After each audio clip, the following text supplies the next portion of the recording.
Welcome. Thanks very much for joining us. There's an old saying, if you want to know what's going on in the House, speak to the Speaker.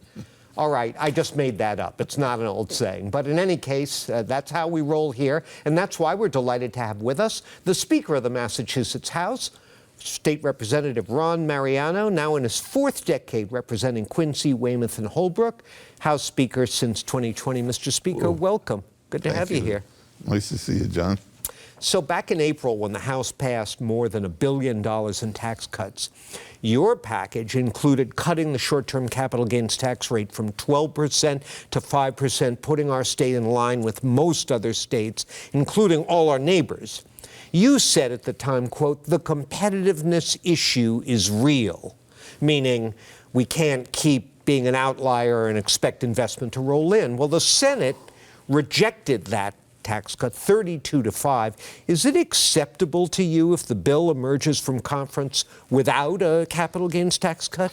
Well, it depends what other things are in the compromise that we reach, John. But I really do think the competitive issue is something that we have to deal with. And I was pleased when the governor came in and said some of the same things and seemed to pick up on the theme that there are some specific taxes where we are outliers and that we should get to work. I think the inheritance tax is another one where I think we're the fifth largest, I think, in the country. Yeah. So there are a number of things where we can improve tax situations for our constituents. The Senate plan was, I believe, less than half of the total, or close to half of the total that you proposed. Were you surprised by what the Senate came out with? Yeah, a little bit. It was hard to get a read, and we had been through some odd negotiations with 62F and getting that sprung on us when we were trying to do a tax cut also. So we backed off a little bit, and we put in some precautions. We stretched some of our tax cuts over 2 years to lessen an impact. We were a little bit concerned that the inflation signs were starting to pick up, and for the first time, we weren't above benchmark for 2 years, 2 months in a row. In terms of our revenue flow, yeah. Yeah, so we pulled back a little and said we'll do either the tax cut or the 62F.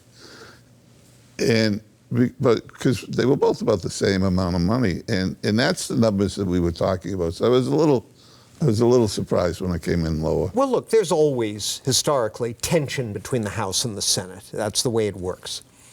But the level of acrimony these days seems unusually high. There are disputes at the committee level over what are usually routine procedures for advancing bills. Committees that usually work in tandem are having separate hearings on the same bills.